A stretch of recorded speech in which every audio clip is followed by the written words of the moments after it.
Good afternoon. This is the JP Dinnell podcast, episode 47. I am JP Dinnell, and as always, I have Lucas with me. Lucas, what's up, buddy? What's going on, homie? I'm good. How are you? Good. Just living the old NCC life. Oh, goodness. With I'm a few days into 75 hard. Nice. And my goal, in order to try to make sure that because so much stuff has to work around the kids. Yep. Right. With a 3-month-old and a 2-year-old. So I am trying to make sure that by like 2:00, that I've got only my water and my diet left. That's good. So progress picture's done. Both workouts are done by 2:00 because you got to have that 3-hour gap, and that's a pain. Mm-hmm. So that's meaning up at 4:45 in the morning, checking in on the Def Reset app. I like it. Yeah, Good. which if you're not on the summer Def Reset, you can still hop on. It launched on August the 5th. Yeah, today of the recording. Recording, yeah. Yeah, so it launched on August the 5th, so you can get in on that. It's got a cool little like social component. Yeah. And so checking in on that and then just hammering through everything. The gallon of water, that's the tough part for me. Like in the morning, I can drink a half gallon during my workout. Like, no, but those first 60 ounces go down so easy. Yeah. When I finish and I'm home at 7, to get those other 60 ounces in before like 11:30 or midnight, whenever I'm going to bed, is the most brutal thing that I don't know why. Like when I'm working out, it's fine. But as soon as I'm like at home or sit at my desk, the thought of drinking water, I'm like, ugh. Yeah. 68, right? 128. 128. Yeah, 28. yeah. Yeah. Could you imagine if you've only been doing 120 and you're like, all right, starting over day one. Yeah, day one. Back to day one. All right. Yeah. Awesome. Well, so with 75 hard, the big thing I got out of it is being intentional. Yeah. And it helped me with my intentionality behind my schedule, and for me 75 hard was fun. As long as once I figured out like the schedule, like it was easy for me because to me it's intentional and you figure out your plan and what works for you. You know what I'm really enjoying? Just planning. Is the 45-minute like walk/run. It's nice. In 100-degree heat. Like I'm actually really liking it. I don't know why. It's nice. But it's like as soon as I get done, I just feel so accomplished. I'm drenched. Yeah. And I come home and they're like, Levi's like, oh, hey, Dad, you're home from your workout. And he comes home and he's like coming up to me and he hugged me the other day and like I'm talking like soaking wet. And he goes, oh, Daddy. And then just like took off. I was like, yeah, that's what I'm talking about. I love That's good, man. So I've done it during the summertime and also during the winter time, like whether it was like phase 1 or phase 2 or 75 hard again. Mm-hmm. In the wintertime, when you're traveling, and Cody and I, we were doing it at the same time, and we were in Michigan in January, February timeframe doing that outside workout. Like you have to obviously plan ahead for those trips and pack according. Like for you to be outside for 45 minutes, you have to have the proper clothes. Yeah. When the temperature doesn't get over 0 while you're in a location and you're going to be out there for 45 minutes. So it's like full face wrap, maybe even like snowboarding goggles and stuff. But it's just, again, it's about intentionality. And, we have a guest today that has lived his life and achieved success by being intentional. We've had some conversations leading up to it and a few things in life that some people would expect, or I'm not expect, but you could actually use these things as an excuse and a reason not to be successful and just kind of like coast through life, or you could decide that you want to win. And in order for me to become a Navy SEAL, I had to be intentional and I had to be passionate. I had to decide this is what I'm going to do and then go all in with it. And I've shared this before, when I made the decision I wanted to become a Navy SEAL, I took that training and preparation very serious. I was working construction for my dad that summer, and also I was training. Every day. I was doing runs down by the river because I knew that was going to be the most difficult thing to simulate running in the sand. Because I knew going through buds, you do a lot of, if not all of your runs, actually not all of them, but 99.95% of your runs are going to be on the beach. Now, the beach has that hard-packed sand because of the water, but it still makes it difficult. And then you do also a lot of soft sand runs. So for me, running down by the river where I grew up was going to be the closest thing that I could find to emulating that. Or I'd go out to the lake and I would run around the shorelines of lakes to simulate that sand and that soft ground, the unevenness of like, hey, as you're running one side, your right leg's going to be a little bit lower than your left because you're running at an incline, and then evening that up and just putting myself in uncomfortable situations. I grew up with a fear of drowning and claustrophobia, so I had to get comfortable with being in the water, and I had to be comfortable with holding my breath, and I had to be comfortable putting myself into situations that I normally would not want to do. And I had to learn how to shut off my brain in regards to that fear that was creeping in. I had to learn how to shut it off. I had to be intentional with doing those things. And so I would go to the river and I would practice my breath holds in the river. I'd go to the rapids, the San Juan Rapids. For anybody from Northern California area, the American River, the San Juan Rapids is where I would go, and I would swim in those rapids, and I would practice holding my breath, and I'd swim down to the bottom of the river, and I would pull myself upstream using the rocks and kicking as hard as I could to practice developing strong cardio and endurance when it came to swimming in the water, my core, my hip flexors, because I also knew that a lot of people's hip flexors would cause them problems from all the swimming and all the flutter kicks and all the soft sand running. Mm-hmm. So I was very intentional with strengthening and conditioning these portions of my body. Also, my uncle was a PJ, a pararescue, Air Force Special Forces. He did that for over 30 years. He had worked with a lot of SEALs, deployed with a lot of SEALs, and their training pipeline is very difficult. And he told me, you have to be a strong swimmer and also strong at finning, meaning swimming with fins. Those fins are not comfortable. They're called duck feet. We use duck feet for a reason, because you generate a lot of power when you're swimming with those. Well, the strain it puts is on people's ankles and shins, and people get shin splints from all the swimming, the finning, the rucking, the running in the soft sand. So I was putting myself into positions to condition my body and to condition my mind, because going through BUD/S, you can show up in phenomenal shape, but if your mind is not prepared, you're not going to make it through that training. It does not matter how. I mean, we had Olympic level athletes that would show up to BUD/S and were some of the first people to quit because their mental game wasn't there. They weren't developed at the level that they should. They were awesome, naturally gifted athletes when they were in a controlled environment of like, okay, cool, really good training. Let's make sure you get your rest, your recovery. Let's give you your quiet time so you can mentally, but when you're in BUD/S, you don't have that ability. No. And I'm not saying that's obviously anything wrong with athletes that are in that level, but those athletes are at a level, and then there's athletes that are above that level. And our guest has coached those individuals. He's worked with them and he's helped develop them. And so elite performers are passionate about what they do. Others like what they do. This is a first principle from the book Attainment, The 12 Elements of Elite Performance by Troy Bassham. Troy has been helping athletes and individuals with mental performance since 1995. His main focus is helping elite performers develop mental consistency, perform under pressure, build the self-image of a winner, and training principles that focus on developing the mind and body at the same time. So here's what's really cool.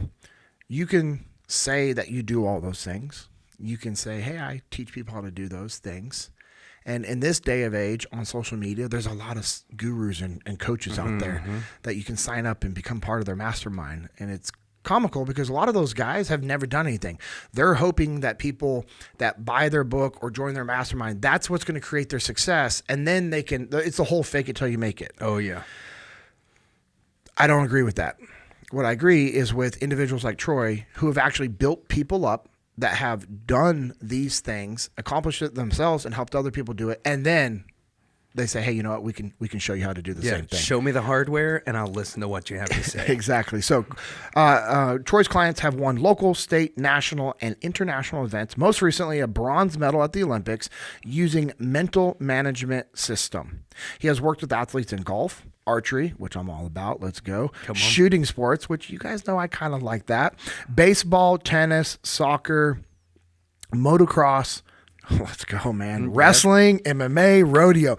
That's your next thing to accomplish, right? Is rodeo. The rodeo is going to happen. I've been talking with Dale Brisby about it, and I'm sending him messages, and I'm like, hey, what's like he's like, a guy like you with your mindset, you're like, we can make it happen. I'm like, Oh my goodness, let's go. And I will be there with my mindset to watch it happen. Now that I have this relationship with Troy, and we're gonna dive into his book again.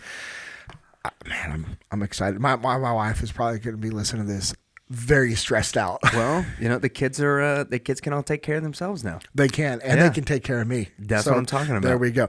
All right. So he's also individually an accomplished shooter, having won every level in international rifle.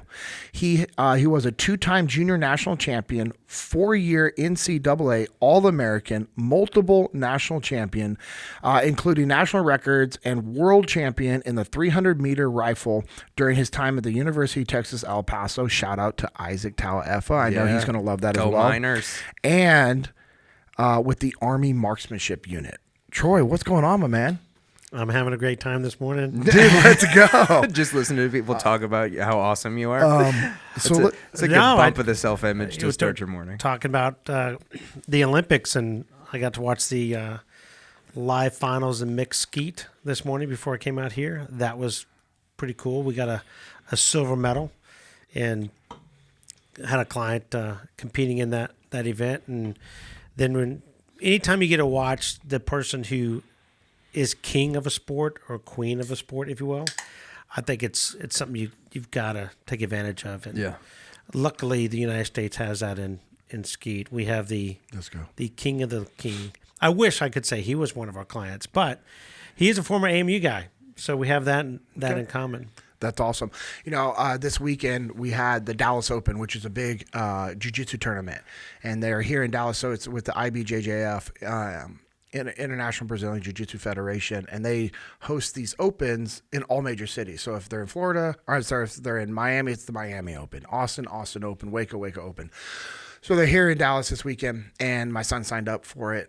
He's 18, so he's in the adult division, white belt. So between 18 to the age of 29, that's his age group that he's competing against, and he's freshly turned 18, like not even 6 months ago. And it's at the 182 and below weight class. So it's a tough division, and it's a tough weight class. And he's just been loving it and like zero fear. Like, cool, I'm going to sign up for this tournament. I'm like, the Open's that's a pretty big, serious competition. People train legitimately. Like they'll do training camps for these different Opens. Oh, yeah. And Aiden's like, all right. He's kind of like, yeah, okay, I know. And I'm like, all right, cool. Like, you're good. And, it was, unfortunately, he lost his first match, straight ankle lock. We didn't know. I did not know that you could do straight ankle locks as a white belt. I thought you couldn't attack the feet or legs at all. Yeah. Yep. Nope. Straight ankle lock is the only one that you can do. Most gyms don't teach their white belts that. And so this kid was smart. He recognized Aiden from the last tournament he did as a wrestler. Aiden, just beautifully executed this lat drop. Like, it was beautiful. And if you're a white belt and you just get lat dropped hard, it's going to shock you. And it did. And Aiden shocked this dude and went on to do very well. Anyways, that dude recognized Aiden, knew he was a wrestler. So they start, and he immediately just, boom, sits down. He's like, I'm not playing this stand-up wrestling game. Yeah. And then he starts attacking his legs right away. So the kid was good, had a game plan, gets Aiden in a straight ankle lock, and Aiden's trying to roll and twist and move out of it, and he's just making it tighter. And I got to the point, and I was looking at my son. I was concerned, Troy. I was like, he's going to let him break it because his pain tolerance is so high, and now he's in a competition. His adrenaline's high. I'm looking at my son like, please tap. And I'm like, I can't yell at him and tell him to tap, and I can't yell at the ref to finish it because he would probably never forgive me for that. And I'm like looking at him, I'm like, please do not break your ankle. Is this your white belt? Like, this is a white belt tournament. Like, let's go. And he's like working out of it, and you can see he's in pain. And he looks at me, and I'm like, I have to keep the neutral face because his coaches are coaching him. And then he taps and he looks at me, and I give him a thumbs up. I'm like, hey, good job. Like, you made the right decision. And hey, it's jiu-jitsu, big deal. Like, you get caught, you tap, and you know what? You know what he's going to be doing tonight? Training. Live for another day. Yeah, he's going to be training jiu-jitsu. He'll be working on that straight ankle lock so the next time he doesn't get it. Yeah, and so he's going to be training, and he's going to be able to compete again soon, and he's good. But it was, to your point of what you're saying about being able to watch the king, it was just really cool. This gentleman came up to me, and he was like, hey, man, how's it going? And we were talking and everything, and what he said was so awesome and aligns with what you said. And I really think you'll like this mindset. That's why I'm sharing this. And I'm like, hey man, how'd it go yesterday? And he competed against my coach, who is the king. Formiga is a 9-time world champion, 14 times Pan American champion. As a black belt, has over 400 gold medals alone, just as a black belt from competition. Gets double gold, triple. I mean, he just racks up golds and wins all the time, and he's always pushing himself at the highest level. And this guy was like, "Yeah, I had to go against Formiga and these other guys in that division." And I was like, "Oh man, that's." And he goes, "How often do you get to share the mat with the king?" He goes, He goes, "It was an honor. It was an honor to go out there and compete against literally the best guys." He goes, he's like, "I would never get the chance to fight Mike Tyson or John Jones." And so he's listing these world champion, the best of the best and their relative. He goes, "That's what's so cool about jiu-jitsu." He's like, "I can go out there and share the mat with legitimately the best people in the world and learn." And I thought it was awesome, and I personally, I don't like the phrase you either win or you learn. You win or you lose. Now, whether you learn from those wins or losses is up to you. Now, I understand people are putting in the frame of like, hey, you win or you learn because, if you lose, it's not really a loss as long as you learn. I get that. I just don't like how people can take that and use it the wrong way to the advantage of like, oh, it's okay to lose. Well, there's 3 parts to that. There's winning, learning, and losing. Yes. Yep. Just like, Yep. I just had a brain lapse on, it'll hit me who said this. The bad boy of MMA. What did he used to say? Chael Sonnen? Yeah, Chael. He used to say, quitting is never an option. Oh, no. Quitting or failure is always an option. Yes. It's whether you choose to accept it or not. A mental error, in my view, is losing and not learning from it is a mental error. 100%. So I look at it from the standpoint of no matter what happens, you're going to win or you're going to learn. If you don't learn, you lost. To me, that's a mental error. Yep.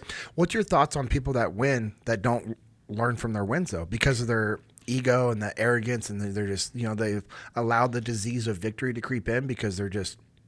Most of the time, winning is confirmation that what you're doing is right. I agree.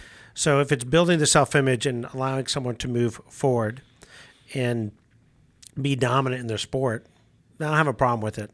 I don't like arrogance. To me, arrogance is beyond overconfidence, and that can bite you in the butt when you get into future competitions. Yep.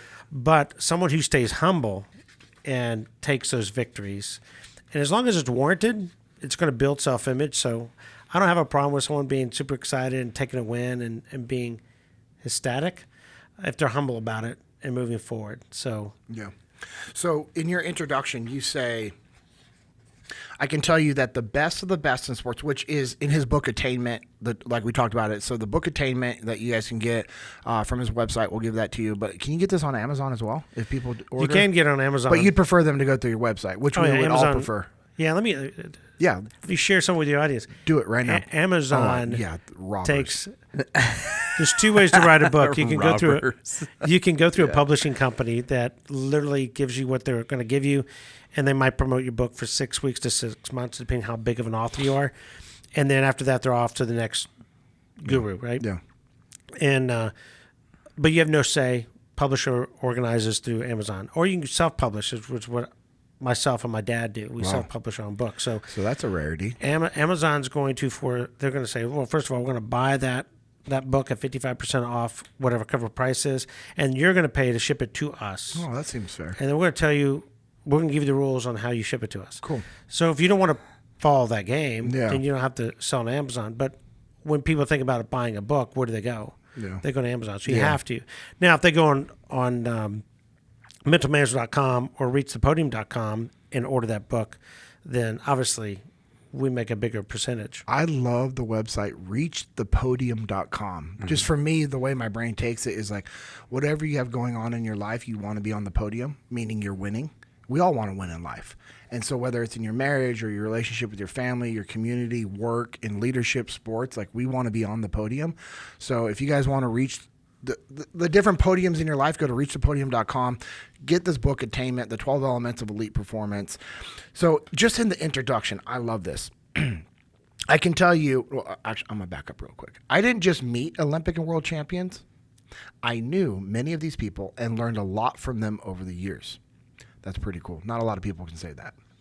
I can tell you that the best of the best in sport, business, education, and life all have one thing in common. They all think differently from the average person. They follow a different set of guidelines, and these guidelines, or elements as I refer to them, are what gives them an advantage over their competition. So very much in line in what you were just saying in regards to, hey, winners win because they're doing the right thing. But we have to make sure that we don't go into that arrogant stage, because would you agree that that arrogance and that pride and the ego that just gets so big, now our egos drive us, I know that, to perform and to win, but when those things happen and they rise so much where they blind us from the principles, do you think that's when people start having issues? Yeah, I think that's an example of a mental error. If you go in a competition and you're taking things for granted, to me that's arrogance. Yep. That is putting yourself in a particular situation to lose. And in my sport, I don't have to beat you to win. You could beat yourself, and I win. Yeah. So if you don't shoot well, and I shoot pretty decent to good. Yeah. But you don't shoot good. You don't even shoot decent. You just kind of had an off day. Yeah. Then I'm going to win by default. And so, well, think about it, there's four ways. Either one, I'm better than you and I beat you. Yep. You're better than me, you beat me. You beat yourself and I win. I beat myself and, you win. What if I eliminate beating myself? Then there's two ways for me to win and only one way for you to win. Yeah. That puts me in a better situation. That's what I'm going to go with. And I think if you're arrogant, you could put yourself in a situation where you have an off day, you get frustrated, and you're not looking at it the right way, and then that's a mental error that I don't want to deal with. Yeah. I also want to beat people at their best. Yeah. I don't mind losing if Lucas is better than me that day and I shot really good. He just was better that day. I'm going to be disappointed. It's okay, but it's going to motivate me to go home and say, okay, what do I have to do? Because I want to face him again. Yep. And he knows, and I know that day, who is better than who. Yeah. And so now, on the flip side of it, if he doesn't shoot well and I win, I'm taking that medal. I'm not going to say this doesn't count, because at the end of the day, unless we're going to tell the rest of the story, no one's going to say, well, how did you beat those guys? They're going to say, really? You won the gold medal, or you won the silver, or you won the bronze? They really don't care about the details. They just care about, how did it feel? How did you do it? They care more about your experience, not everyone else's and how it happened to you. So from that aspect of it, I look at it from, I want to beat you at your very best, and there's just no question. Yeah. And there's no greater feeling than setting a national record and going home with the gold. There's no question. That weekend, that day, I'm number one. That's awesome. I love that. That's an awesome feeling. So have you had this type of mindset influenced into you throughout your whole life, through your parents? Like, where did these things start to come from? Like, what was your childhood like? Talk to us about that. So I was born in an interesting dynamic. Because when I was born, my dad was already on his journey to trying to make the Olympic team in international rifle shooting. So I was born into the sport. It wasn't an option not to know about it.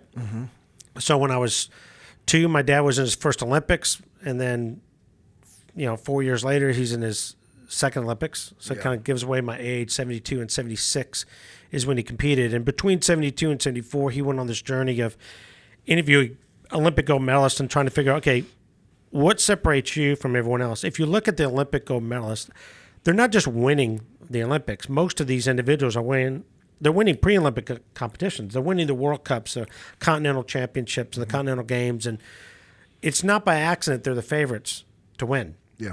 So my dad's like, what makes you different? Well, it's the mental game. They don't think like everyone else does.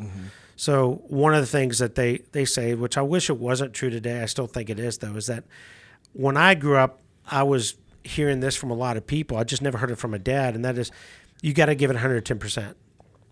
And the elite athletes would tell you that's a guaranteed way to lose. If you give it more than 100%, you'll lose. So there's only 100% that cup can hold. Yeah. If you give it 110% of water, It overflows. creates a big mess. Well, what do you think is happening in competition? The same thing. Yeah.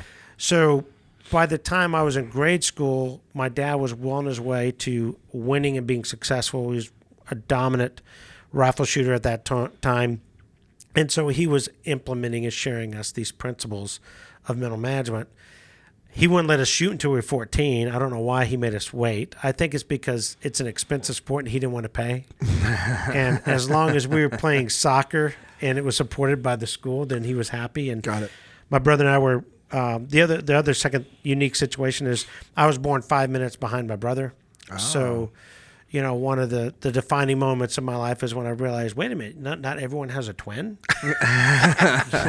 you don't have any siblings, and your brother's how much? Really? That 5 years? Mine's 5 minutes. You don't have a built-in best friend? That's what we tell our. So I have twin daughters that are 12, and they were born. It was a C-section, and they were, removed within the same minute. So but Cora came out first, so she's the older sibling, and she makes sure she tells everybody that I'm the oldest.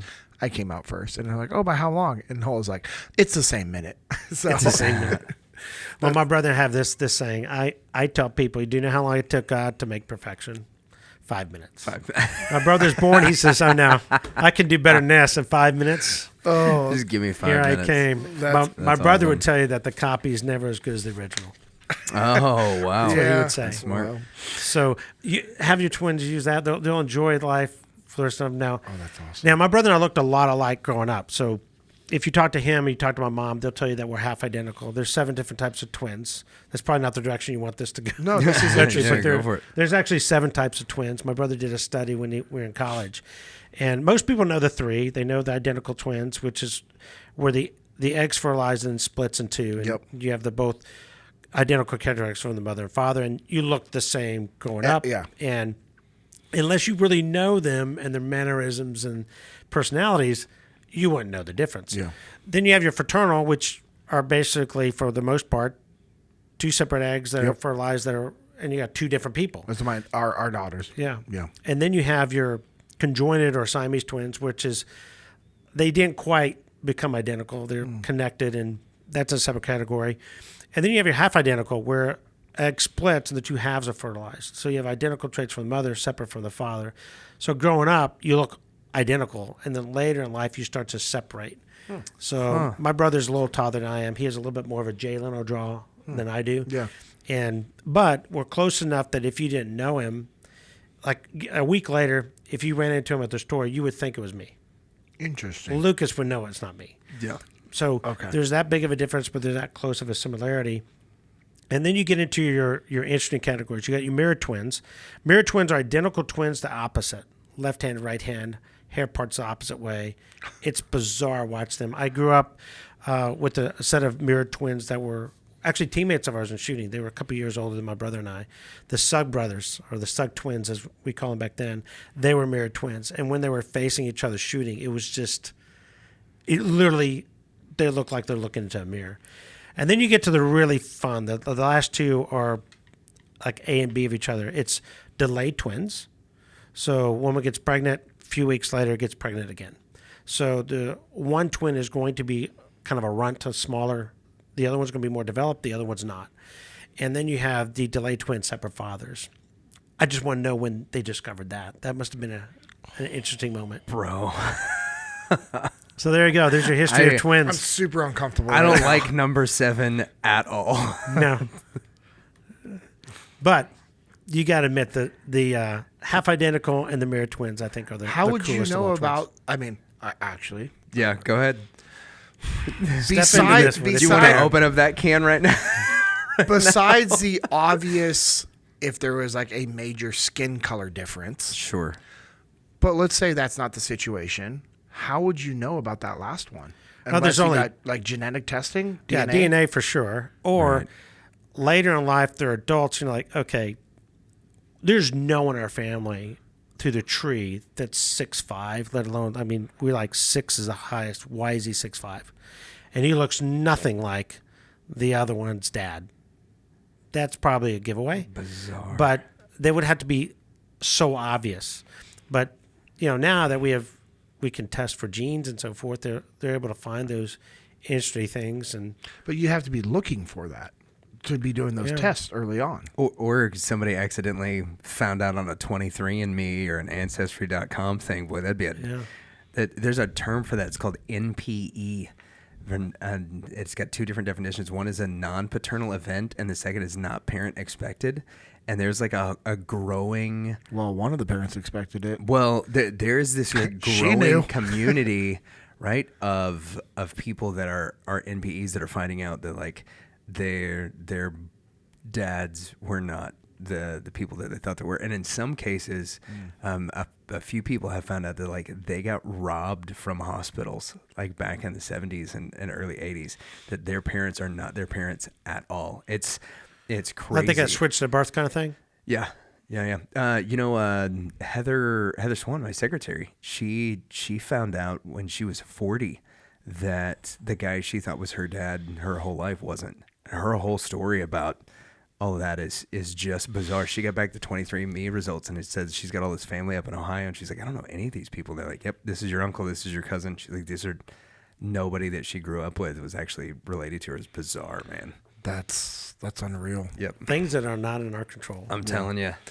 Well, I thank you for opening that door, because that's really intriguing, and I hate number 7. This is a bad one. It makes it very awkward. So what was it like growing up with a twin? How was your guys' relationship? Growing up is great because you always have someone to play with growing up. Yep. You don't have to worry about being bored. And especially when, we're old enough where we didn't have internet and cell phones and that kind of stuff to keep us occupied. So having a twin there is great. You always had someone that had your back. I never had a fight in high school because if anyone did anything, my brother would do, no one hits him but me, that kind of thing. And the other advantage you have is you always have somebody to blame. He did it. That's awesome. So your dad, he's training, he's competing. Did it put a lot of strain on your family, or is it just the way you guys managed your life? Well, if it put strain on our family, I never saw it. Okay. I think I tell people no one gets to the top by themselves. It takes a support group. No one's going to win the Olympics, and they're the sole reason why they won the Olympics. Like we watching Vinny Hancock today shoot with Austin Smith. Well, in the men's individual, Connor, who was his teammate in the men's side, he was competing with Vinny, and they finished first and second. Vinny won the gold. Connor got the second. Well, Connor and Austin trained with Vinny. Yeah. So in a way, they're going to go in there and say, look, he was a part of my team. Well, Vinny has a part of his team that has helped him. I'm sure his wife has really been supportive. Yeah. I know I wouldn't have gone to the Army Marksmanship unit if it weren't for Francis. I didn't want to go in the Army. I was like, there's no way I'm going to the Army. My dad went there. My granddad served in the Korean War. He was infantry guy. And if I don't like people bossing me around. I got a twin brother bossing me around all my life. I don't need someone in uniform doing it. But certain things happen in life to where if you want to see how good you're going to be, and if you want to compete in international rifle shooting and you want to be the best in the world, or see if you can be, you only have two avenues. You go to the Olympic Training Center in Colorado Springs, or you go to the Army Marksmanship Unit in Fort Benning, Georgia, which is now Fort Moore. Well, I was married. I got married in college. So, shocker, 2 days before my 21st birthday, I got married. All my buddies were like, dude, you're crazy. I'm like, nah. You find a good one, you don't let them go. Yes. So, lock it down. Yeah. So, because I was married, and I was finishing my eligibility, had a semester of school left to finish my degree, the OTC does not support families. Yeah. So they have dormitories for singles, but they don't have apartments for married or family people to be resident athletes there. Nor in my particular sport do they have a program where you can get paid to be a resident athlete. It's just the funding is just not there. That's a whole different subject, and I can get off track on how it's amazing how successful we are as a country when we get that much money from the government to support our athletes. Zero. It's all donation funding. So, when people want to doubt if people love our country, look at all the people donating money to our athletes that are representing our country here in the Olympics. We got a lot of patriots, and thank God for them. It's super important that we send all the money we do to other countries. Well, it goes one step further than that. We also train a lot of those athletes in NCAA. Yeah, it's awesome. So- I'm really glad that all of our tax money and things, instead of going to help our athletes and our veterans, like we should totally keep sending money to other countries that really don't care about us. Yeah. I'm super stoked about that. Amazing how much we would do if we just Could you matched what imagine? other countries did Yes. to their sport. Imagine what we could do with that. So being that I had two choices, and I'm not going to get a divorce and go to the Olympic training. You're a smart man. Hey guys, so I just want you to think about This what is he great just said. marital advice. For marital advice, you should start every thought with, "Well, I don't want to get divorced, so," Yeah. and then we fill in the blank. Well, I'm fortunate because I'm married to a woman that has the same belief I do. We neither one of us believe in divorce, and there's got to be a very special reason for that. But Yeah. in most cases, I just don't. Life's hard. Yeah. Deal with it, and marriage is hard. Deal with it. it. So anyway, she just told me. I mean, I got a phone call from the Armed Marksmanship unit. I mean, my dad knows everybody in Yeah, international I could rifle only shooting. imagine. Everyone knows the Bassham name. Growing up, I was never Troy. I was either Brian because people couldn't figure out Troy or Brian. I was Lanny's kid, Bassham twin, the Bassham kid. Was never that. And so going to the Armed Marksmanship unit, the guy that was running the civilian guy that was running it, that is basically he recruits people. You can't be recruiting the AMU unless you're NCAA American or national champion. It's very difficult to get in the AMU if you're not recruited in that area. When I was there was only 2 athletes that didn't have credentials like that were in the unit. So it's very rare to get in that unit. So I waited 5 weeks, and then I finally got a phone call say, "Hey, look, I think it was like week 4. I'll give you one more week, and if you don't say yes, we're going to go get somebody else. We have one spot. That's it." And my wife just said, "Look, if you want to see how good you're going to be, you're going to have to go." And I'm like, "But here's the deal. For me to go in, tell me if you would sign up for this. All right, we'll see. Now I wouldn't. I'll be straight up front and honest with you. I would never want to be a SEAL. I am not doing that stuff. Okay, I'm not doing that. I didn't want to go to basic training in the Army. That's nothing compared to what you go through with buds. So when I am going in, like I gotta enlist immediately. So I have to go August, which means I don't get to graduate first. Okay. I have to finish 15 hours to graduate while I'm in the Army. Okay, so chances of me finishing my degree probably is not going to be very high on that one. Secondly, is that means I'm going as a PFC instead of an E4. I'm going as a private first class, which means I'm not going to get treated the same way that others would if they were E4. The pay is not going to be great. The treatment's not going to be great. And, you got to go infantry. And in 6 months, if you don't make the team, they're going to send you to South Korea. And you're gonna have a rucksack on your back for most of your 3.5 year life, unless you like it and you love it, which some people do. Thank God you exist and you do. That's not me. Yeah. So my wife's just like, look, if you want to see how good you can, they're asking, your country is basically asking you to go serve in the military, to represent the Armed Marksmanship unit. You can make the U.S. team, represent the United States. You can see if you can win at the international level, or you can stay home and wonder if you ever could have. So called them up, said, okay, I'm coming. Went to basic training, 23 years of old, around a bunch of 18, 19-year-olds. And I realized there's a big difference between an 18, 19, and a 23-year-old. Because when I was 19, difference. I could run a 5-minute mile easy. But 23, no. It was I was in much better shape than most of the guys. But there's some guys in that, coming out of high school that were the track team that just ran circles around people. So get through that and make the team in 6 months. Because South Korea, being on the border, South and North Korea, is not an option for me. Yeah. So this is where, I'm making the team and working really hard. So, if it weren't for her making that, but then think about her, it's not like she didn't know she was sacrificing. We're going to move to Fort Benning. We're going to Georgia. There's no family. There's no friends. Nothing. And when you're training with people that are trying to become number one, you don't really have buddies. You have a bunch of acquaintance teammates. Unless and there's only one team event that we really had. Otherwise, it's me against you. Mm-hmm. And so it's not like we hung out together. And I kept in touch with one guy that I was teammates with in the AMU because we're competitors. And it's not like we didn't like each other. we did team things and we went out to team dinners and that kind of stuff. But when we came home, we're with our family. And so I'm gone for 200 plus days a year. So France is there holding the fort down. What happens when you miss the world championship team like I did by 1/10 of a point? What do? Someone's got to talk you off the ledge. Yeah. So you need that support group, and having that support group is huge. So, awesome.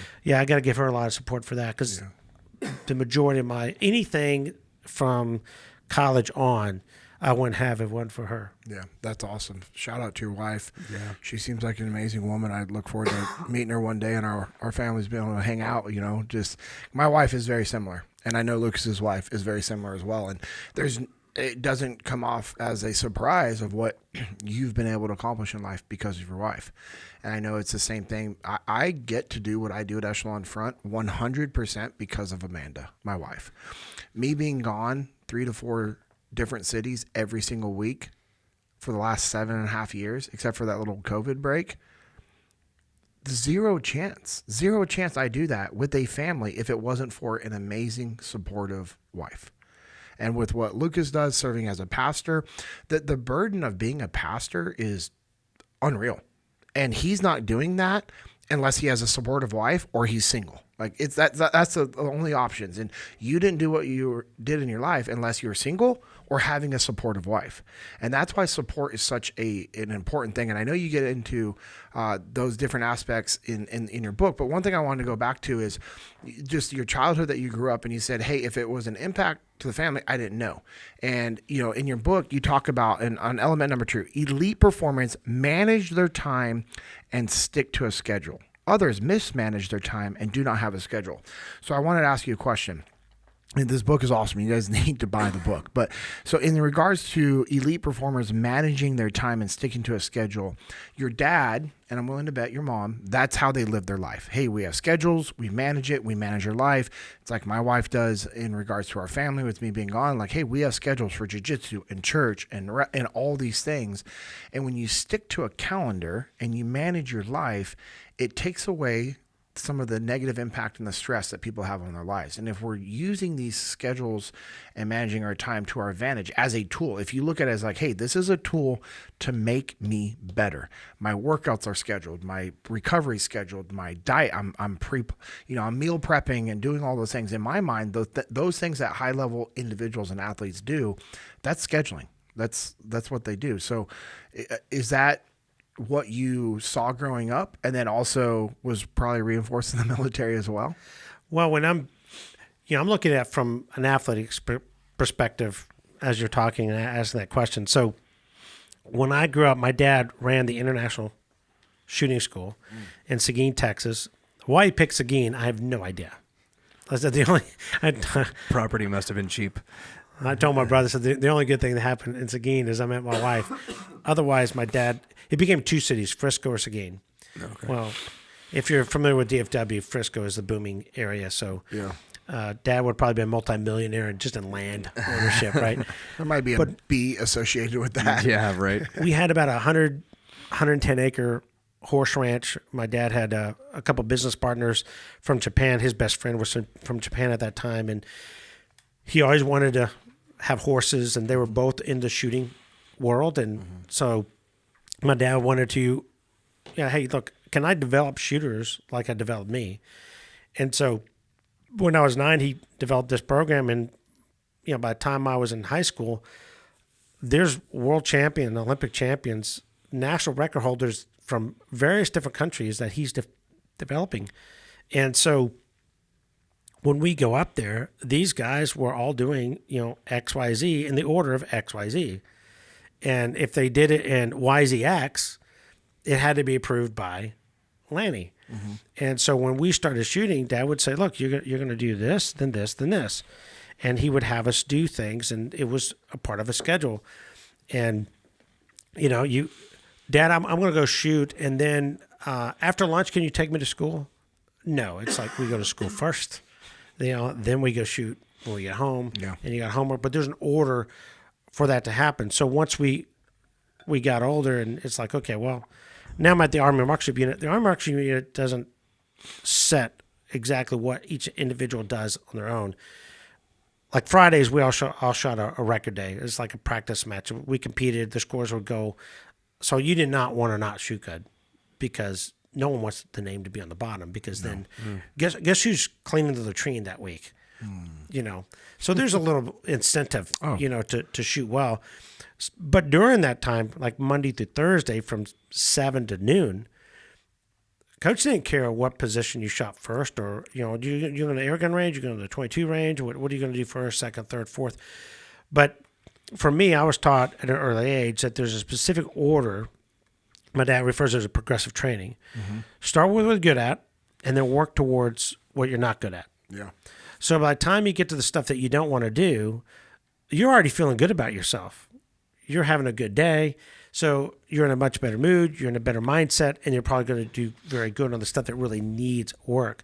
So that kind of was ingrained. I will say, though, after being on the business side of it, it's easier to schedule for competition than it is for businesses, just because there's variables that you're facing in business world that you don't have in a controlled environment like AMU. I know I'm going to the range, it's going to be open, but I don't have to worry about opening up the range. Someone else is taking care of that. Yeah. Someone else is maintaining and doing some of the outside stuff, to where if you're a business owner, guess what? You're doing everything. So, yeah, and you can have a schedule in business, as you know from running your business and what you guys do, and you try to stick to it, but you also have to have flexibility. Yeah, and flexibility is very important, because we don't know what's going to happen in life. You want to be disciplined, but not rigid. You need to have that flexibility. You have this, what you're talking about to me is like SOPs. We have these standard operating procedures for what we do and how we do it. However, we also know there's deviation allowed there for us to be able to progress and grow in life. That's pretty awesome. So as you were going through the at AMU, Army Marksmanship Unit, when you were there going through training, you were sticking to these schedules and these routines that you knew because of your dad, right? Your dad had helped you do that. Did you share them with anybody else as you're going through the training? Did people kind of catch on, like, hey, Troy's like doing very well, yet he always does the same thing a certain way? Did anybody catch on to what you were doing or how you were doing it? No, because when I was in the Army Marksmanship Unit dominated international rifle from the 60s pretty much through the 90s. There might have been a couple of gaps that we had a little changeover, but we had a very deep team when I was competing in the 90s.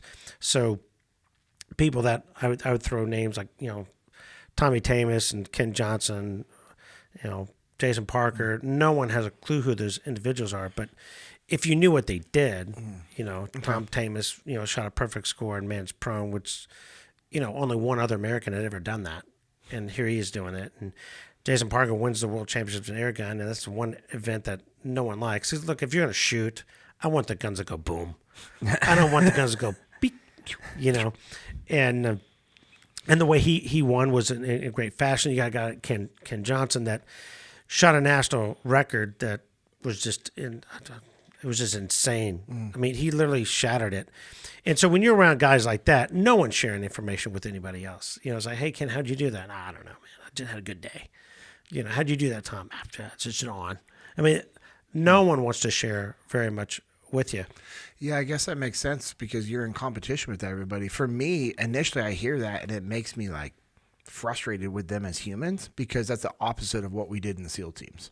And in business, it's the opposite of what you should be doing with the people that you work with. If you're doing something well, you should share it with everybody. Yeah, the other disadvantage I had is they didn't have to ask me, because Dad was actually our mental coach for a period of time. So Dad taught all those guys what he taught me growing up. So he didn't make my life easy. Oh, that's awesome. And I will also say this, is that if I had to choose, shooting versus another sport, if I went back in time, I'd pick up a golf club. Really? Trying to do a sport under a living legend is very difficult. Wow. Interesting. Okay. So you say here in the book as well, elite performance focus on opportunities, others focus on obstacles. I mean, you had a lot of amazing opportunities growing up under your dad, but there's also, like you just said, I mean, there's going to be a burden to living in that world under your dad, but you decided to look at it as an opportunity. And when you're coaching other individuals whether, doesn't matter the discipline.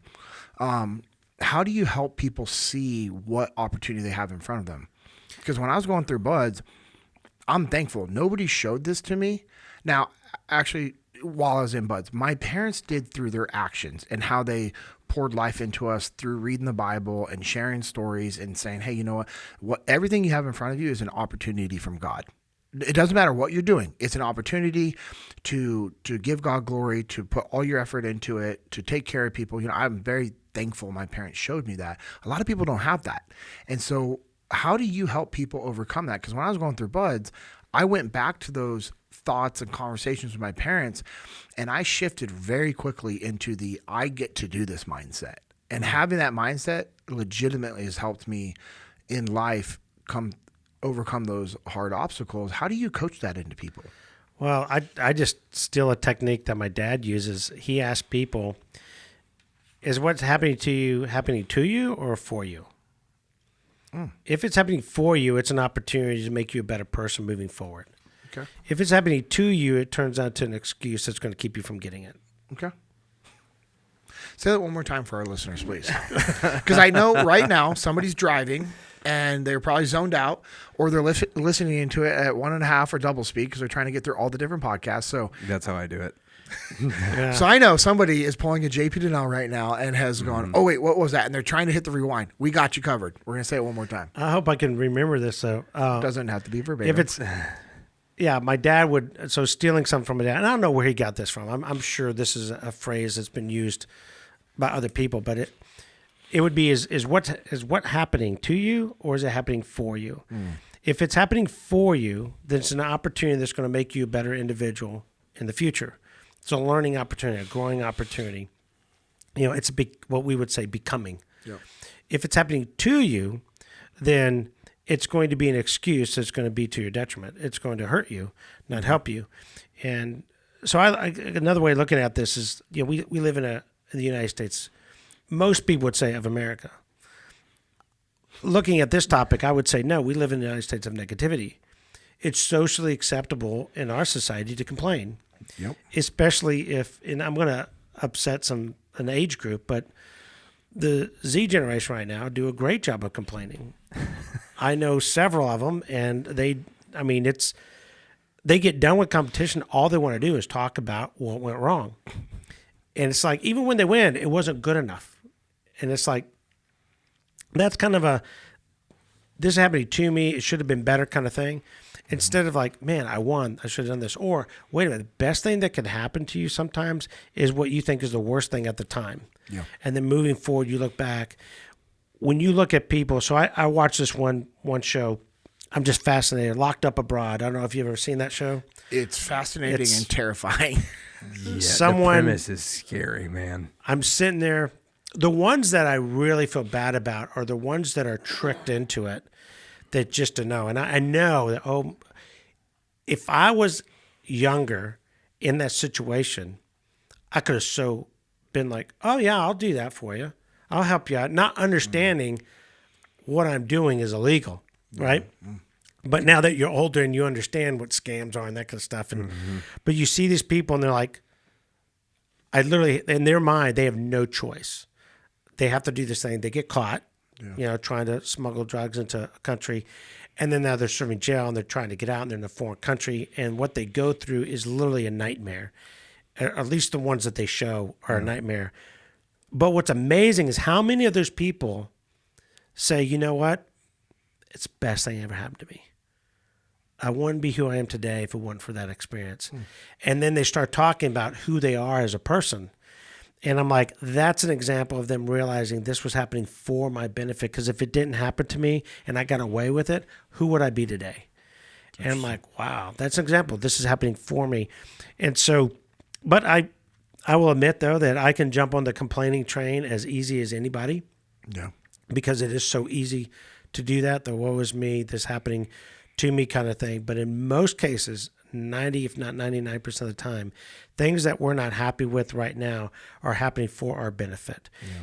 My dad got the silver medal in 72. That was the greatest thing that ever happened to him. He wouldn't have the company he have today. I wouldn't be doing what I'm doing today if it wasn't for that. That was in Munich, correct? 1972 Munich Olympic Games. Yep. And unfortunately, everyone asked him it's all about what happened in Munich that didn't relate to the athletes. Yeah, that's unfortunate. So what you're just saying, it reminds me of like James in the Bible, the book of James. James 1, chapter 1, verses 2 through 4. Dear brothers and sisters, when troubles of any kind come your way, consider it an opportunity for great joy. For you know that when your faith is tested, your endurance has a chance to grow. So let it grow, for when your endurance is fully developed, you will be perfect and complete, needing nothing. Sounds like James is a great mental coach. Yeah, Great performance coach. You know, he had a little something. he had a pretty good mentor, and he had some good relationships. Just a pretty good one. in his life. Solid. You might have been the only one that put pretty good in there, but yeah. Yeah, exactly. Yeah. Hey, let's talk about the 3 areas of performance, because elite performers work on all 3 areas of performance. Others focus on only their subconscious ability. So what are the 3 areas? So we've got conscious mind, your thoughts, subconscious, your skill, and self-image, your habits and attitudes. What makes you act like you? If you don't have the self-belief that you're as good as you technically are, you're never going to perform at your best. So when people say he's got so much potential, I look at that as he's got physical ability that if he can develop that skill set, he can be great. Yeah, but he has to believe in himself. Okay. If he doesn't believe in himself, that's self-image. And you obviously got to focus. And what I see people training subconscious skill, but they don't necessarily train the other 2. A very simple, generic, general example that I think most people here would understand is golf. Okay. If you go to any golf course, I don't care if it's private or public, but if you go there and you watch the serious competitor, I don't care if they want to win, at their local level, junior level, but they're serious and they want to win. Watch them train and tell me how many of them are actually working on their pre-shot routine on the driving range, on the putting green, on the chipping green. I don't know. Yep, Probably less than 10%. Okay. But yet they all have one when they go out and play the course. By that logic, why have a driving range? Why have a putting green? Why have a chipping green? Why have a practice area at all? Yeah. I got to work on my game. So in other words, the game is all physical. It's technique. Yeah. I think that's a mistake. The game is mental and physical. Yeah. Conscious and self-image are the mental components. Subconscious is the physical component. If you're not training all 3 of those areas, how in the world are you going to be your best? Guarantee your mentor and the individual we're talking about with Jiu-Jitsu, I bet he works on all 3. 100%. Whether he realizes or not. No, he does. He has developed that over time. And those circles, we look at them as circles, and we use the Venn diagram as an example of that. They wouldn't fit in this room. I don't even have to know the guy. I just have to know what you said about him with his. He has more medals than most of us have money in our bank account. Yeah. Do you know? Yeah. You don't get that way unless you're, one, so gifted and talented you can get away with mental error, which I think is harder today than ever before because more and more people are starting to figure out that the mental game is important. Yes, sir. And they're tackling it at an early age. But that's what we mean by that. Yeah. It's the same thing we would do in SEAL teams. Like we would teach our guys. When I was an instructor and we stood up a new block of training called the Marksmanship cell, I helped stand that up because I saw a need for it. And I went to my leadership and I'm like, why do we not have an internal block of training that's just for shooting? We go to these high-speed shooting schools, which are great, but then the rest of the training cycle, it's just like if we get it in. And my Master Chief, being a good leader he goes, build it. I'm like, what? He goes, let me know what you need. He goes, you're right. We need that. He goes, and if you want to take it on, this is what, and so I've shared that story before, and it's something I'd actually like to have him on the podcast soon, and we can dive deeper into that one aspect, because there's a great leadership lesson of him going, hey, you're right, build it. What do you need from me? But one of the aspects that we would teach, and this was a collateral duty. This wasn't your primary role and responsibility. So now it's like, oh, cool, you see the need? Bring more onto your plate.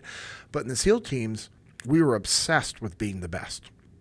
So if another collateral duty meant you were going to be great, we didn't care. So it was like us. It was like, hey, this is what we do. Similar to what you've been talking about. I'm sure if is probably not a very acceptable word in SEALs. Which one? If. It's probably when. Yeah, when we're gonna do this. Yeah. And so it's funny, I was actually just talking with a buddy yesterday about this, and he's talking about his jiu-jitsu school. He goes, if it is, I was like, when it is successful, when it grows, because it's gonna happen very soon. And he looked at me, he just nodded his head, he goes, yep. And I don't want to share his name because I don't want anybody to think that he doesn't have that mindset normally. He's a very mentally tough individual. He's a high-level wrestler, very good at jiu-jitsu, owns his own gym. But unfortunately, it's like he's surrounded with people in his regular job that don't have that mindset. And so that's why he slipped up. And I'm like, no, when it happens. And that was the way we looked at it in the SEAL teams. But our big thing was like mindset. Like when you're going to go out to the shooting range, you start preparing mentally through the drills. If you're going to reload your weapon, you reload it as if you're in the middle of a gunfight. We don't do admin reloads because that builds a bad habit. The habit I want to develop is the time, right? When it hits the fan and I'm reloading my pistol, that's the most important reload I will ever do in my life. It's not walking around on the range and going, oh, my gun's pointed in a safe direction, let me just reload my weapon. No, I'm facing down range. I'm going to draw, I'm going to transition, draw, boom, reload, because that one rep could be the difference between life and death for us. And so going back to what you teach is the mentality that you have to be very intentional. You have to be very intentional, and it, element number 5 says, hey, elite performance, train with a purpose. Others practice what they enjoy. So training with a purpose, and it's cool. I've seen the shift in my son. I guess I should say our son. My wife had a part to it. A small part to it, right? She had a small part to it, especially considering he's my bonus boy. He's my stepson. So she had, I came in later on. But, with his mindset from wrestling and now in jiu-jitsu, he's being very intentional and purposeful with his training for jiu-jitsu. So elaborate on that. Well, his opponent in the first example you gave earlier on did that. Yes, 100%. Hey, I'm a white belt. Most white belts aren't being taught this. What if I get this move down? Yep. The story I share in Attainment is when I missed the world championship team by 1/10 of a point. I was the most upset I've been in anything, of shooting, because 1/10, I mean, that's like a hair. That's nothing. And so I was more upset, not that I didn't make the team, but during that same week that the World Championships was happening, the NRA Nationals, which are held at Camp Perry, were being held that week. Mm-hmm. And I had to go shoot that event. Now, up until this point, I hated Camp Perry because my dad hated Camp Perry. So Dad hated Camp Perry, I hate Camp Perry. So we never shot Camp Perry when I went, because we have 2 nationals. We have UFC Shooting Nationals, which is that's how you make the national team. Yeah. You have NRA Nationals, which is more of they say it's conventional. Now it is. They've gone back to a bigger target. Back when I was shooting Camp Perry, it was an international target. Yep. But you're out in the open. You're shooting on grass. It's not like international rifle. You're indoors shooting outdoors. Mm-hmm. So it'd be like, this is open, but we're covered. We're on a concrete slab. There's a stable platform. You don't have that at Camp Perry. The scores are going to be lower because the wind's hitting me directly. The sun's beating down on me. It's always in the middle of the summer, like July. It gets hot in Ohio, and there's always a storm that comes in that you got to deal with. And so my dad was like, look, you're going to shoot bad scores because they're going to be lower. Why ruin your self-image on that? We just won't go. So later in life, I realized the reason why he never liked Camp Perry is he never won it. And you have to go. If you're the Army Marksmanship, you go to you compete in all the national championships. I don't care if it's indoor nationals, international, NRA. You're going to compete in everything because our job is to win all the big competitions. So, 98, I'm real upset because I'm like, I shot really good in 96. I finished second. And I'm like, man, I can't do any better than this. I finished second. I said, no wonder Dad hated this. So, I don't like it. So I get home, and my wife just told me, it was obvious I didn't make the team. And so she's like, well, then I guess you're just going to have to win the Nationals that week. I'm like, even if I win, it's not going to matter because everyone knows the top shooters aren't there. They're at the World Championship, so it's not going to count. There's going to be an asterisk next to it, And she said, then I guess you'll just have to set a national record so there won't be an asterisk. Dude, your wife is... So now, what do you do with that? Where's her book? Yeah. We're interviewing her next. Yeah, I think no you kidding. should ask her. I'd love for her to write a book. It'd probably outsell mine, But what I did the next day is like, okay, well, I've never trained specifically for that. I've always trained on our point. So the next day I said, okay, I've got so many weeks leading up to it. So I just decided, okay, I'm going to take a wood frame and put it out a little further than our target. We're going by the end of the range. I'm going to take a mat. I'm going to shoot out on the grass, and I'm going to train on multiple bull target. I'm going to have to go find a scope because we show electronic targets international. We don't have spotting scopes anymore. So now I had to go to their armor and say, hey, do you have spotting scopes? Can I, sign that out? And so here I am training for an event that I just took for granted. And so I trained to do that, set a national record, won that event. The next year I win it again, becoming the second person to win back-to-back, Camp Area Championship. So my claim to fame. So, one of the questions you have is, what is your defining moment as adult? Well, that one of them is that when I won Camp Perry, because everyone will come to you, well, your dad did that. Your dad did that. So anytime I won anything, but your dad did that. That's crazy. You can never, even all the way up to a gold medal. You'd be like, you couldn't get out of the Your dad also got one, so yeah. So then, when I won Camp Perry, the first person that came up to me to congratulate me says, you just did something your dad never did. That's amazing. And that was George Harris.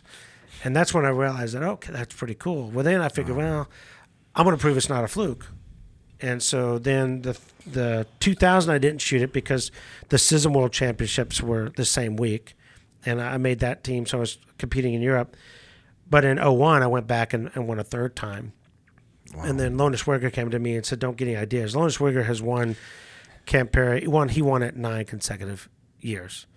I won it 3 times in a 4-year period, which I thought was impressive. And he said, don't get any ideas. And I'm like, you're safe, because that was my last Camp Perry. Yeah. What a jerk. And, What a jerk. Yeah. But that was a defining moment, because that's when I realized that I did something that couldn't be attached to my dad. Okay, so you legitimately just hit my point of one of the next elements, and so I'm going to share this and go straight to number 7. Hey, by the way, this stuff's good. You like the hydrates? You like the Jocko Fuel hydrates? Well, Lucas told me, he's mentioned this Jocko stuff. I'm like, whatever, but I've never had this fruit punch hydrate is incredible. Yeah. I think I'm going to have to replace my energy drink. Mm-hmm. I like that. Good stuff. So element 6, and then I'm going to go straight to 7. You just shared element number 6, which is elite performers focus on solutions, other focus on problems. You had something in front of you, your wife pushed you, she guided you, and you just found solutions. You're like, cool, all right, I'm going to have to set up this target, I'm going to have to check out these things, and I'm going to create a program. And you went out and set a record, you know what I mean? You did 3 out of 4 years, and the only reason why you weren't 4 for 4 is because you took a year off, which is impressive. And number 7 is elite. Well, I was forced to go to the World Championships. You were forced. Yeah. Okay. You make the team, they tell you have to go. Yeah. Well, at the end of the day, everybody has a choice. You chose the smart decision. Yeah. I did. I'll take those World Championship medals. I like those too. Yeah, those seem pretty cool. Elite performers focus on what they should do. Others focus on what happened. So, on what they should do, that reminds me of one of the other elements that we talked about is, just being, I'm sorry, go ahead. You elaborate on that, please. So if you win, what should you do? You should celebrate and understand that this is confirmation for everything I did leading up to this means it's working. Yep. Don't change the recipe. It's working. So why would I go change my training plan? Why would I change my coach? Why would I change my equipment? But what do? We always find something. So I mentioned 2 names earlier. One of them was Tom Tamas. I went to Tamas once, and they had aluminum stocks came out. Okay. And there's an advantage aluminum stocks have that wood stocks don't. Wood stocks, wood tends to breathe. It can shrink. It can form, and they're not as durable as a metal, right?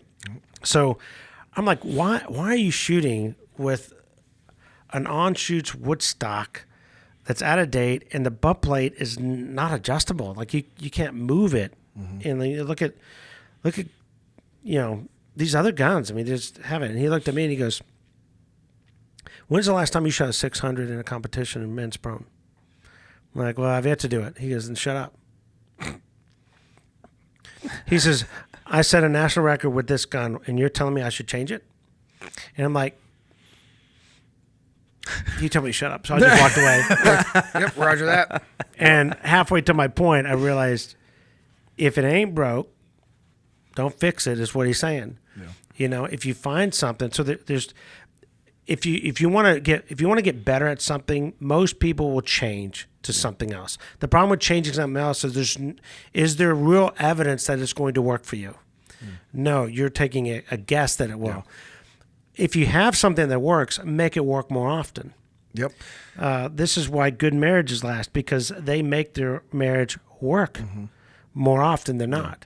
So go with that. So I'll push back on what you said because, and I only say push back, not challenge, because I agree with everything that you said.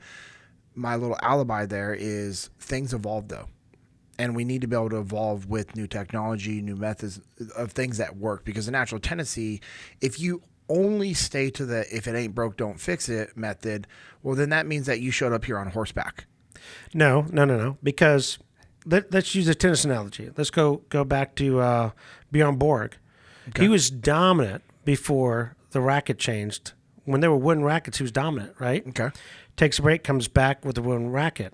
He's getting crushed. Yeah. Okay. Sounds broken to me. Sounds like the new racket technology broke the wooden one.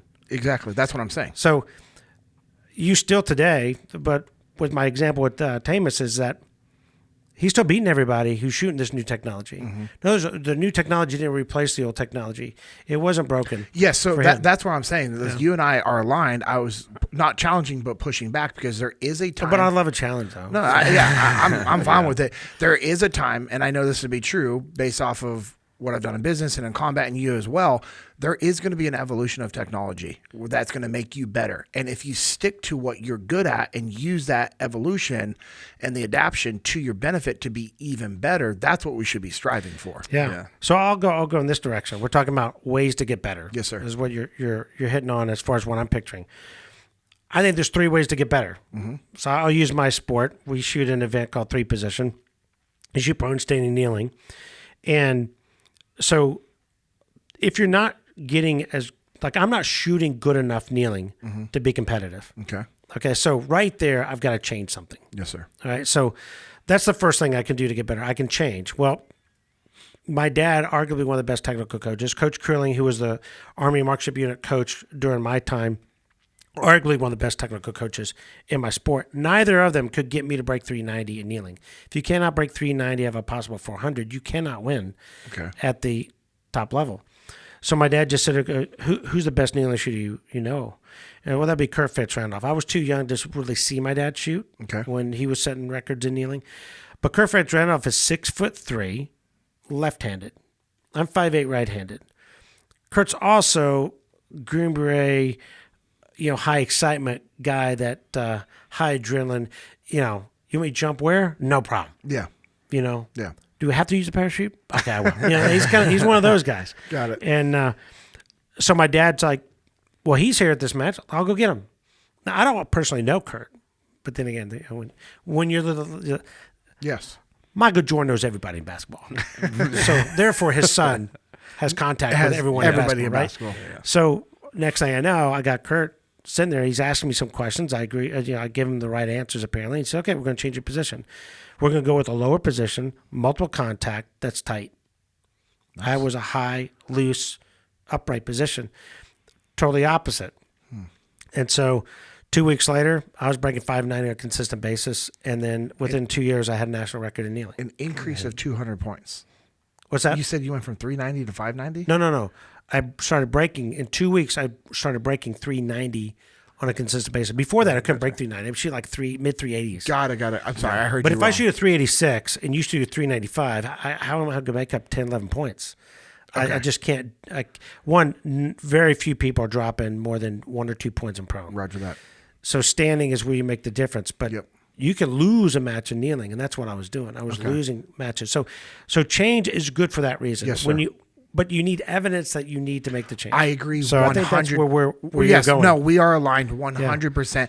I also wanted us to kind of have this back and forth conversation because what I don't want is somebody to hear what you said and take it the wrong way. And they're like, he said, hey, if it ain't broke, don't fix it. Yet they can't see that it is broke. I have plenty of women in my life who will accuse me of that. So I'm with you. And so what? And I got Lucas in my life. So there you go. There's another person that would tell Let's me. go. And so Well, let me bring up the second one. Yeah. What if something is work? If it does work, make it work more often. 100%. So that's why debriefs and assessments are critical. Yeah. So when we're looking at the mental component, our philosophy is, okay, let's define the optimal thing to think about right before you shoot a shot. So let's just say, for example, I wish that was so true, but it's not. But to keep it simple, if I just thought about the color blue, right, the color of this pen, if I just thought of the color blue right before I pulled the trigger, where I call it pull because I hate the word squeeze. You squeeze with your hand.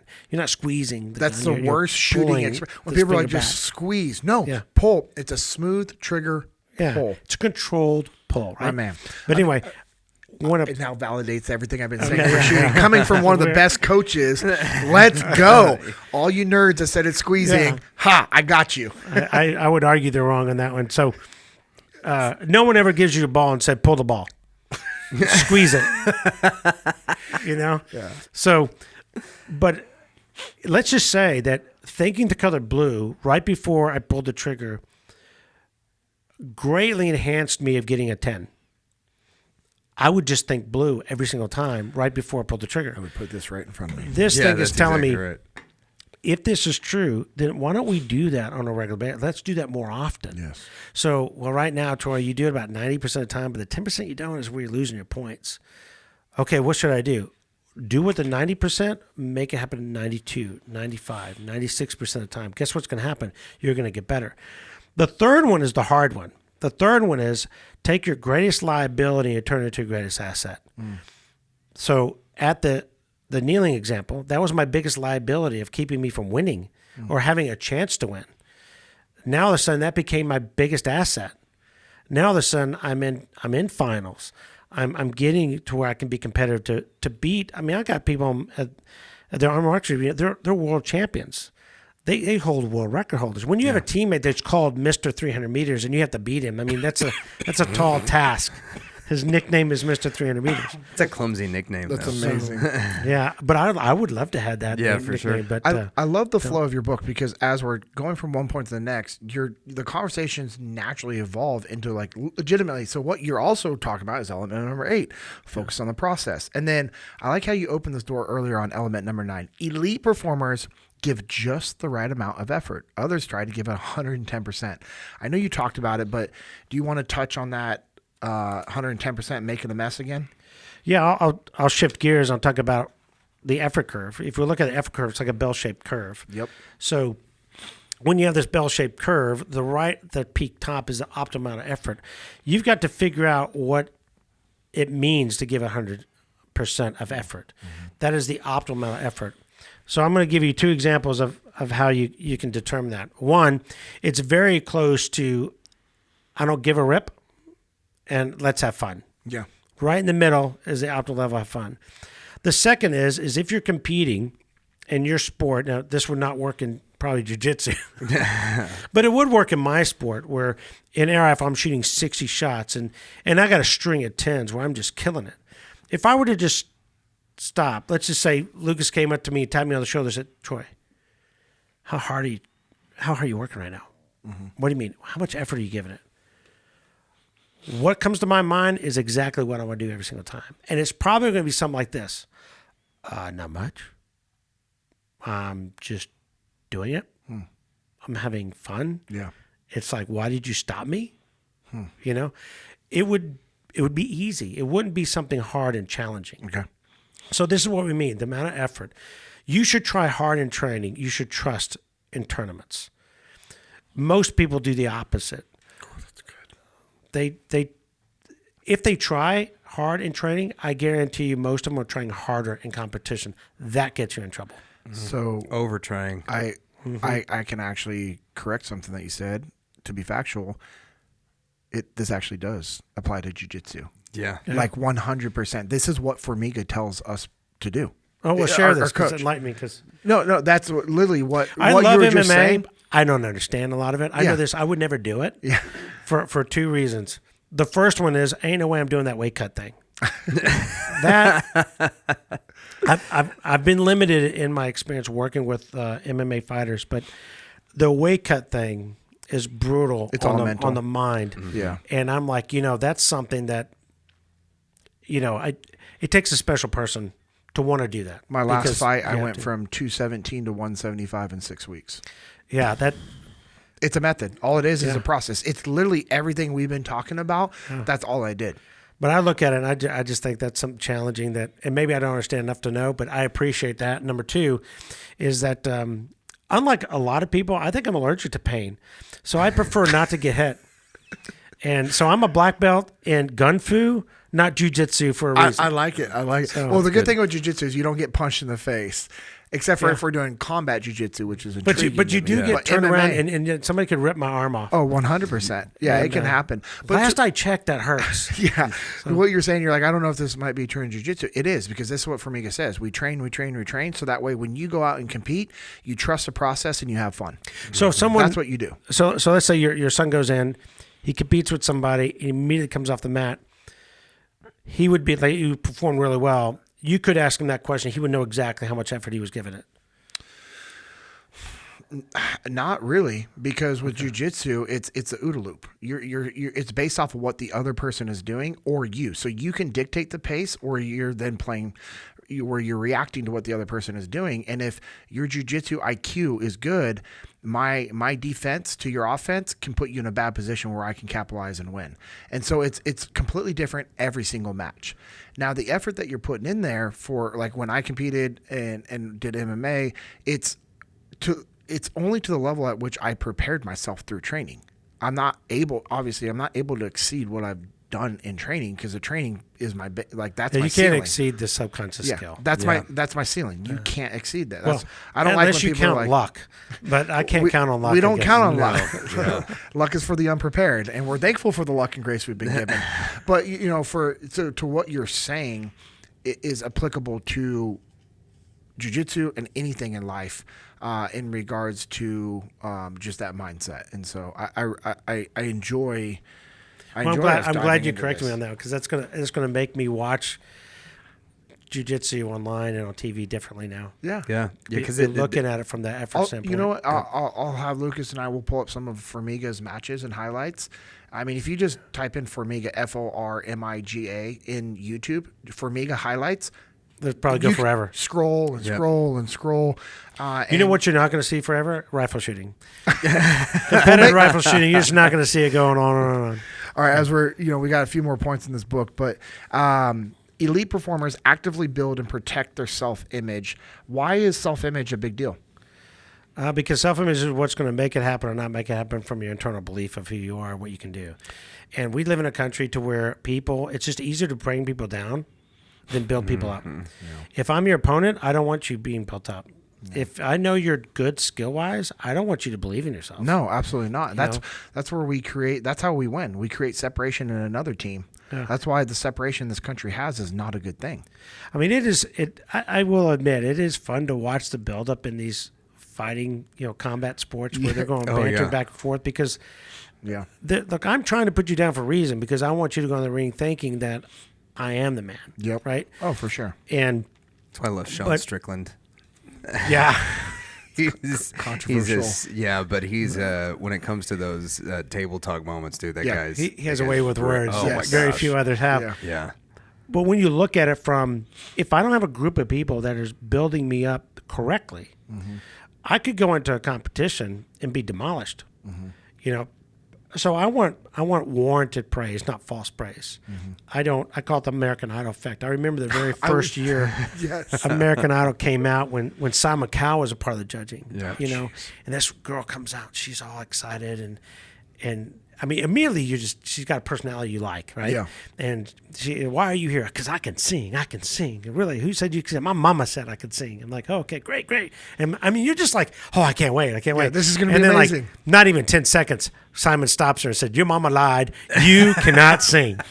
That is false praise that mama gave that girl. Mm-hmm. And then she wound up, unfortunately, embarrassing herself on national TV. Yeah. And I just was heartbroken. I went out for her. I don't believe in false praise. Warranted praise I do. I don't believe in downplaying a victory. Look, there's going to be times that you win, and luck might have been a factor, unfortunate events might have been a factor, but you still got the win. Yeah. I was beating the guy, but he kicked me, he broke his leg, and then I wanted to win because he couldn't continue. And yeah, but you still won. You still won. Okay. So never down shy a victory. At the same time, we can't just tell someone they're great when they're not. We need to point out they're becoming great. Mm-hmm. And that's the whole point of the book Attainment is I want people to realize accomplishment is not the main focus. Attainment is two things. It's becoming and accomplishment. Yep. And I believe that if you seek to become, accomplishment will follow. So that ties into element 11, which is elite performers reinforce success or focus on the correction so that you can reach attainment one day. Yes. Okay. What was the big driving force behind you writing this book, which, again, this is a phenomenal book. We hit the highlights of it. And we didn't really get into a lot of the questions I normally ask our guests, which I would love if you're available in the future to come back and us, because I want us to learn more about you. This book is phenomenal, and thank you for your time. But I want to learn more about you because I know your life has created so many amazing learning points that I would love for us and our guests to be able to get into and, learn more about your marriage and the phenomenal wife that you have and how she's helped you. But what was the driving force behind this book? So my dad told me I needed to write a book. So I wrote 3 chapters. I wrote 3 chapters of what I thought was a good book. And we were on a flight. I give him the manuscript, if you will. He read it, and he handed it to me. He goes, yeah, that's okay. That's pretty good. In other words, it's trash. And so I'm like, well, I can't write a book. With Winning in Mind is his book. That book has sold over 300,000 copies. It's probably over 400,000 copies now. To my knowledge, it's never been at a big bookstore. And so he self-published it, and it's just got legs. People read the book, they share it with other people, and they run with it. So if I'm going to write something, I have to have something that at least complements it, because the worst thing you could do is write a book and then it's not on some sort of level, and then no one respects it. And they're like, yeah. I've already gone down the route of, but Lanny did it. And now I'm about to go through the route again in a book. And I don't like reading. I hate reading because I couldn't read very well growing up in school. I was telling you before we started that, I graduated high through a 7th grade reading level. I shouldn't have gone to college. I did the SAT 4 times just to get into a state university. Got it. Once I got into the state university, I had a great individual that you talk about. God puts people in your life. Mm. There's a reason why I went to UTEP, because the assistant athletic director was my academic advisor my first year in college. And he asked me 2 questions. One is, do you want to take essay tests or do you want Scantron? Give me essay. Partial credit's better than no credit. I will convince myself of the wrong answer. I got all high school to prove that. And it's great. So I'm gonna marry you up with teachers that do essay more than Scantron. Okay, great. Notes are reading. Like, what do you mean? Well, there's teachers that will test off their notes. So you could read the book, but if you don't write notes, then the book ain't going to help you much. Or they go off the book. You read the book, whatever's going to be on the test is in that book. I'm like, I don't want to read. So give me the notes. Highest GPA of my life was my freshman year in college. That's awesome. And the teacher fit my learning style. And so it wasn't that I couldn't read or was dumb or stupid. It's just I wasn't in an environment that really fit my learning style. Yeah. And so I shied away from wanting to write a book because I shied away from reading. Yeah. But when you're in college, what do they force you to do? Read. And so I started getting into that. And then my dad, he made my brother and I do a book report on With Winning in Mind. You want to shoot, you got to do a book recording with Free Mind, and I'll let you shoot a gun. Okay, that's how we got to shoot competitive rifle. Awesome. And so forth. So Write a book report on my book. when I'm growing up, I'm thinking, well, what am I going to write on that's not in with Winning Mind? It's, well, wait a minute. Dad talks about the 5%, but he never really tells you what makes them. And so I grew up around these individuals, most of them in the shooting community, but we've met some in other outside elements or sports and so forth. And I realized they're all passionate about what they do. They don't just like what they do. Yeah. Like I like fantasy sports. Okay. But I'm not passionate to where I'm going to make it my life. Yeah. My wife will disagree when fantasy football comes around because I'm in 3 leagues or whatever. But she's like, Troy, you spend way too much time on this. I go, I like doing it. I'm not going to do more than 3. Okay. So I called my brother-in-law and said, look, I can't do your league anymore. And he's like, oh. But I enjoy it for what it is. It's a game. It's fun. It doesn't cost a lot of money, and it's not a lot of time. But I'm not passionate about it. If I was passionate about it, I'd have my own YouTube channel. I would make it a business kind of thing. Yeah. But when it comes to sport and competing, a lot of people, they think they're passionate, but they're really not. And the example I give in the book is when I was a senior in high school, the summer before my senior in high school, my brother and I made the USA Southwest soccer team, and we got to compete on the U19 division in Europe for 6 weeks. Yeah. When I came back, my dad, on the way from the airport to the home, he says, hey, by the way, while you were gone, got a phone call. You were in the top 8, and the top 8 juniors are invited to compete for the, world championship team. And if you want to do that, that's in October. I don't see how you're going to do soccer and shooting at the same time. No, I can do both. And then we were doing some pickup games in the summer, getting ready for the season. And there's one practice moment that I just realized that, why am I doing soccer? I like soccer, but I'm not passionate about it. Got it. I just came back from Europe and saw how soccer's played. And this is in the 80s. That we don't know how to play soccer. Soccer in the United States today is way different than it was back then. Yeah. So I just said, I'm going to hang up my cleats, and I'm just going to go full core shooting. My brother didn't. My brother did shooting, and he did soccer. At the end of my senior year, I had a full ride opportunity at 2 universities. I chose UTEP over University of Alaska at Fairbanks. I grew up in Texas. You can guess why I chose UTEP. My brother didn't have a full ride at that time. So now he did get an opportunity afterwards because he basically took a gap year and started focusing on his shooting. So Friday nights, he's going to football games. Well, I'm not going to football games. I'm training for October. So if I liked shooting, I would have gone to the football game and said, I'll make it up on Saturday. I didn't. I waited till I got back and went to the football game, which thank goodness I went to a football game because that's how I met my wife, was at a football game. That's awesome. Nice. So, but people like to do things, will massage their calendar. People who are passionate about it, what they're passionate about, everything gets massaged around that. Yeah. And so that's what I decided to do, is what makes the 5%ers. That's the first one. And then it's, they train all the areas of performance. They train with purpose. They don't just practice. They have a self-image of a champion. They have mental mastery. Most people don't have all these things. The one I haven't mentioned is opportunity. Most people have opportunity, but most people don't take advantage of it.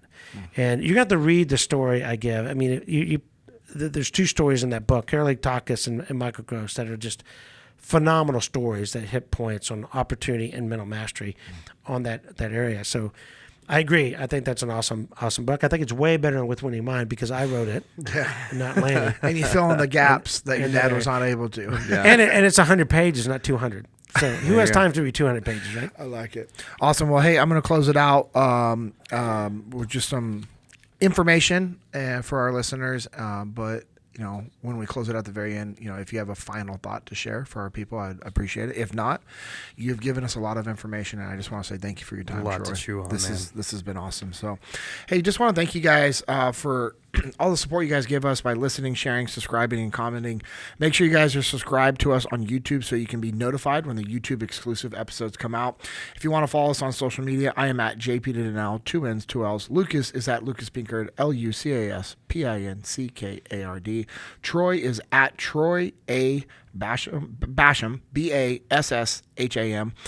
Also, make sure you guys go to mentalmanagement.com and reachthepodium.com. Again, that's mentalmanagement.com and reachthepodium.com.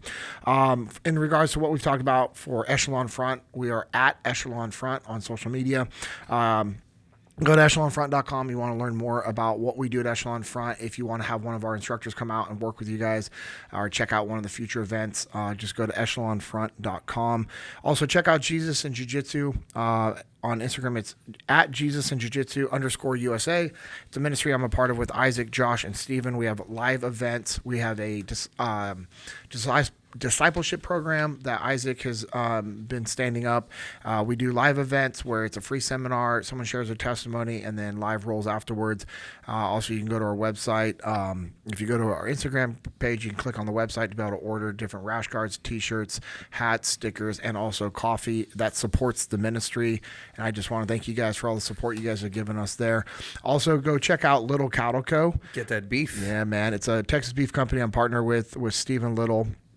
We can deliver anywhere in the lower 48 states. We're a custom order beef company, which allows you to order exactly what your family needs each time based off of the desires of whatever you want. If you want to get a bunch of ground beef, cool. You want some tomahawks and ground beef and sirloins, we got you. You just want to get a bunch of sirloins, we got you. So it's whatever you want, you can get from us. We also have a ground beef subscription plan that's pretty popular. We also have our new beef tallow products, which include a body butter, tallow cream, lip balm. We have an after sun skincare product that's coming out. We have the chapstick as well. So you're using products that are good and healthy for you that aren't loaded with a bunch of stuff that shouldn't be in there. Also, if you want a custom order for us to send to a customer or family member, we can do that as well. Also, check out On The Path Printing on Instagram. It's On The Path Printing. It's another company I'm a part of with Josh Strasburger. We are a t-shirt apparel printing company. So let us know what needs you have and we will be able to work with you. If not, we'll find a company that will be able to better support your needs. Also, Bruiser Arms. It's a company I'm a part of with Leif and Jocko. We are a gear and training company. So if you want to see the gear and or use the gear that we would have used in tasking a Bruiser and or we use current day for rifle, pistol, long range shooting, we have that available to you. Again, that's Bruiser Arms. And then also, if you want to get one of these hydrates that Troy was talking about that he enjoys, that you guys know Lucas and I enjoy, we consume. Also, the Discipline Goes. It's a healthy, all-natural energy drink. It's not loaded with a bunch of sugar and things that you don't want to be drinking throughout the day. Go to originusa.com and jockofuel.com. When you go to originusa.com, it's going to be the 100% American-made gear that Pete Roberts and Amanda Roberts, his wife, they started. All your jiu-jitsu gear, and then also jeans, boots, pants, t-shirts, hunt line, 100% American hunt line, which is awesome and incredible, and then Jocko Fuel again for all the clean supplements. Ben, Troy, I know we went a little bit over on our time, and I apologize. I know time and schedule is very important to all of us, but this has been a phenomenal conversation. I appreciate the lessons that you shared with us today. Any closing thoughts for our listeners? Yeah. Two things. One, if you... I don't know when this is going to be aired, but if it's if you're watching this and you haven't seen any international shooting type events, I encourage you. Peacock has done a great job of making it easy to go back and watch replays of Olympic sports. That's awesome. And so I know a lot of people get bogged down. I included get bogged down with all the outside interference of the Olympics and so forth. But it's about the athletes and what they do in their sport. And I would encourage you to check out, international rifle shooting. You'll get an idea of what I grew up doing, what my dad grew up doing. We have some phenomenal athletes. Sage Magdalena, which medaled. She got a silver medal. She's also the Army Marksmanship unit right now. Nice. So go Sage. And then the skeet and trap. We have Americans that made the finals in both of those events, and you can see kind of what these guys do and how difficult they make it look easy, but it is difficult. So that'd be one thing is I'm just plugging my boys in the shooting community. Watch them. We've done a phenomenal job this year. Our athletes have done great. We've won 5 medals in shooting, which is quite a bit in that because we don't have a whole lot of events. We used to have a bunch, and so now it's a little bit more concentrated, but doing really well in that forefront. And the last thing I would leave you with is if you have a goal or a dream that you're considering going for, I would just tell you do it. Go for it. we don't know how long we have here. This is only temporary before we go into better things after this life. And, you might have some regrets in life, but what I have found is most of the regrets, they're very small and meaningless as far as going. I would rather be 70, 80 years old looking back at my life and knowing that, you know what, I went for it. It wasn't meant to be. Then, man, what if I had gone for it? What could have happened? So that would be my encouragement thoughts to people out there listening to you. And finally, just thank you for having me on. This has been great. And anytime Lucas says, hey, I need you, I just block out the whole day. I like it. I try to move Earth as much as I can. And let's go. Do that. Well, that's the power of relationships. So thank you for setting this up, Lucas. Yeah, Troy, man. thank you for your time. On that last little nugget from Troy, I don't have anything to add because I agree 100% that our time is limited and we need to make the most of our time. So I hope this episode has been a reminder for you to go out there, put in the work, and to never settle. This has been the JP Dinnell Podcast, episode 47.